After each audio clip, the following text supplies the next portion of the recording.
Donc bonjour à tous et toutes. Donc on va voir aujourd'hui comment mettre en route le 1635 de Rotorsim. Donc nous voilà à Angers, donc dans l'ouest de la France,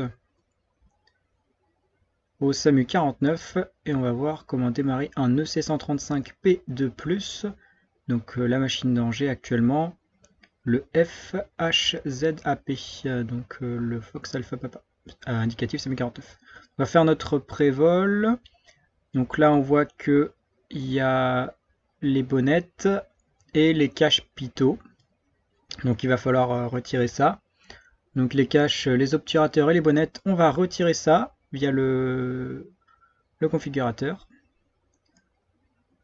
On va pouvoir faire un petit tour de la machine, vérifier qu'il n'y a pas de fluide par terre ou l'état général de la machine. En réel, on pourrait passer la main sur quelques items pour vérifier que tout est bien fermé, vérifier la fermeture des capots, vérifier qu'il n'y a pas de problème en visuel.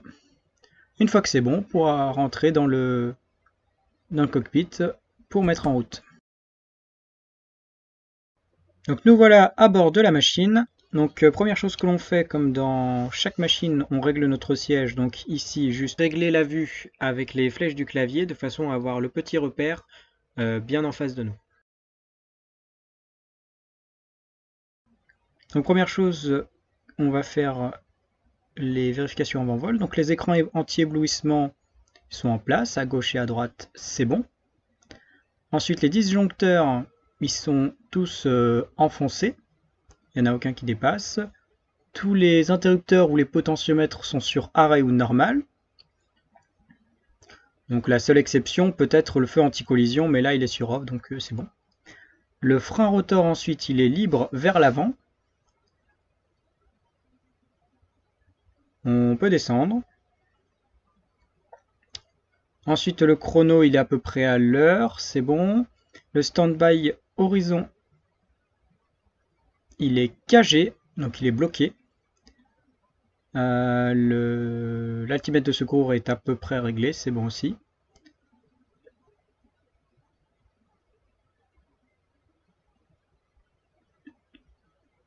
Les FADEC sont sur arrêt. Les génératrices sont sur normal. Ensuite, pour les radios, elles sont gérées par les deux GNS 430 et le petit module en dessous, mais il ne marche pas dans le C135 Rotorsim.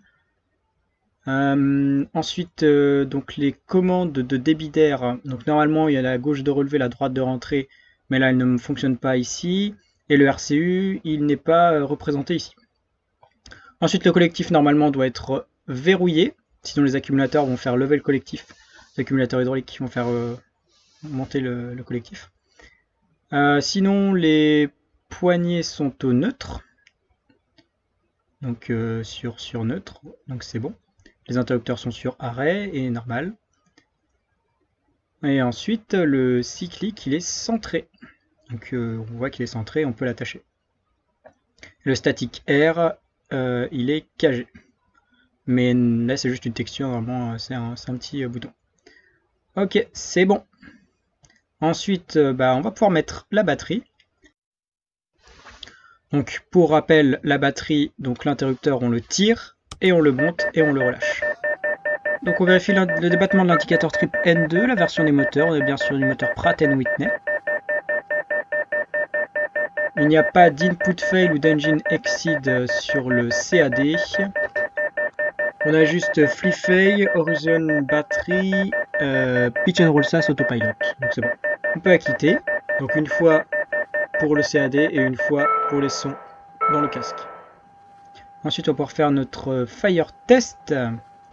Donc on va mettre l'interrupteur sur la première position. On va vérifier qu'il y a bien le Fire Extension. Fire Ext. Et ensuite la deuxième position avec le son dans le casque et le Fire E-Test, Extension Test et le Fire Extension.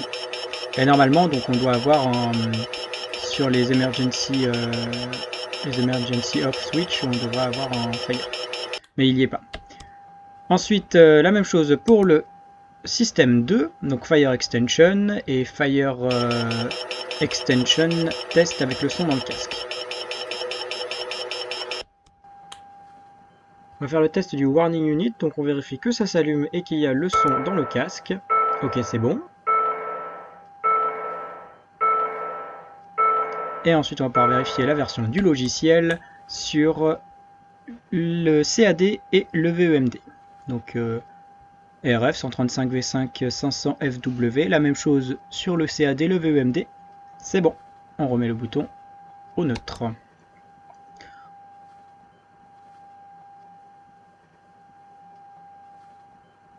Ensuite on va pouvoir boucler nos ceintures. Les portes et les capots, ils sont déjà verrouillés, on a vu ça à l'après-vol.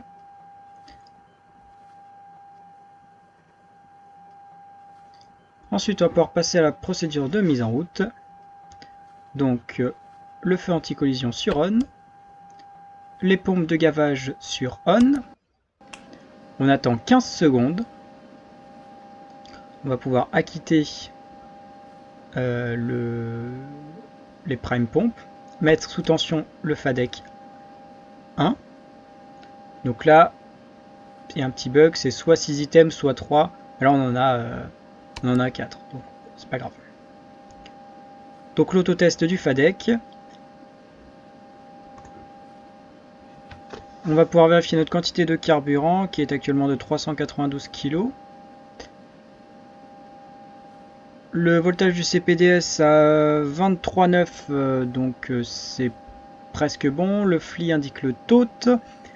Le torque et le N2 sont en place. L'OAT est vérifié. Le collectif, bon, il peut pas être verrouillé, mais voilà. Et le cyclique est centré est verrouillé. Donc les 15 secondes sont passées et on va pouvoir mettre en route le moteur 2. Donc on tape le chrono et on peut mettre en route. Alors la TOT avant 20% de N1, c'est bon. On vérifie le pic à 725 degrés. À 350 l'aiguille décolle au FLI. On fait attention au pic 725 degrés, c'est bon. La pression et les températures commencent à être dans le noir. Le rotor tourne. Et l'indicateur triple N2 est parti.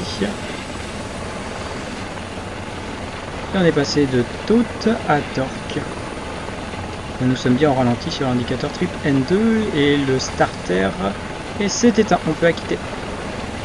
Pour faire notre hydraulique test, donc je teste le 2, je coupe le 1. Et ensuite,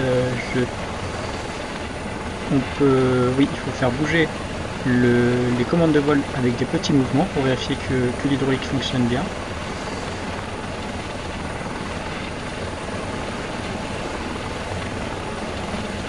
Et ensuite, on peut tester le système 2. Donc je teste le 2, je coupe le 1.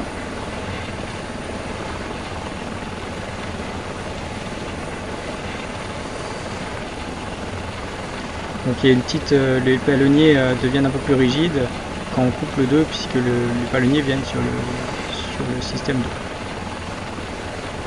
Donc c'est bon, on va pouvoir mettre en route le moteur numéro 1. Idle, starter, la toute avant 20% de N1.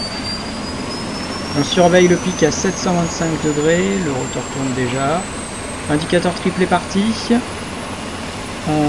Les pressions et températures commencent à être dans le noir. Et il y a cohérence entre le VEMD et l'indicateur triple et l'indicateur starter vient de s'enlever du CAD. On peut acquitter. Fermer la porte.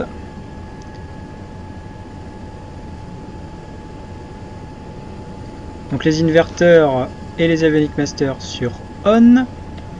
Le standby horizon testé puis sur on.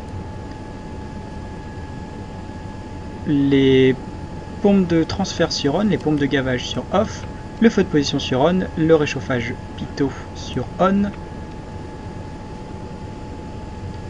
La ventilation sur max.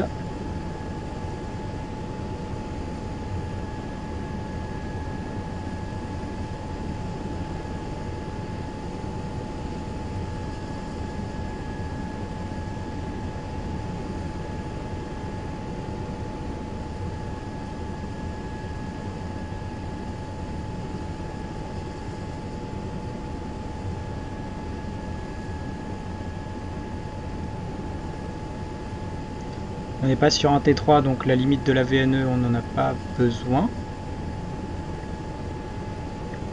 Le réglage des radios, donc c'est bon. On est sur la fréquence ange information.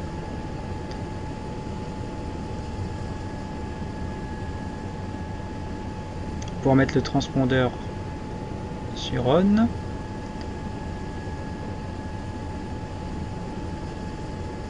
Donc là on est déjà bien réglé à 1015 hectopascal en ce moment. On fait le test PA. Pour mettre le PA sur on.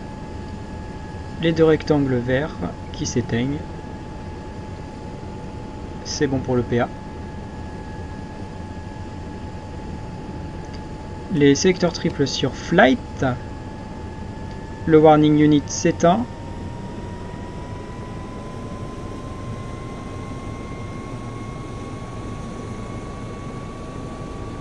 On met le INR.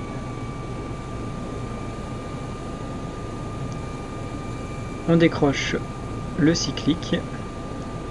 Et on est prêt au décollage.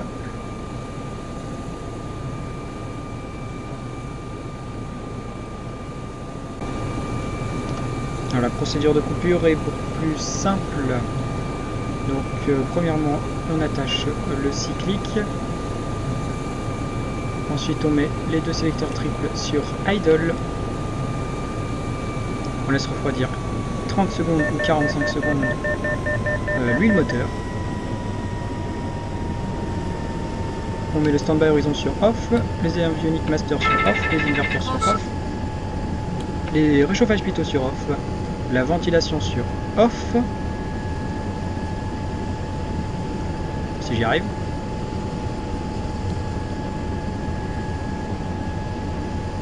Les pompes de transfert sur off, les feux de navigation sur off. On peut acquitter. Le transpondeur sur standby. On peut désactiver aussi le ITNR et une fois que les 45 secondes se sont écoulées, on peut éteindre les sélecteurs triples sur off. On attend que les moteurs soient arrêtés sur l'indicateur triple N2 et une fois que le rotor a passé les 50%, on pourra appliquer le frein rotor. On peut appliquer le frein rotor. On a bien la mention rotor brake sur le CAD. Le rotor est arrêté, on peut relâcher le frein rotor. On peut faire une photo du VEM Delaware, éventuellement suivant les compagnies. Donc là on peut reset. On peut acquitter, couper les FADEC. Et ensuite couper la batterie et la mettre sur off.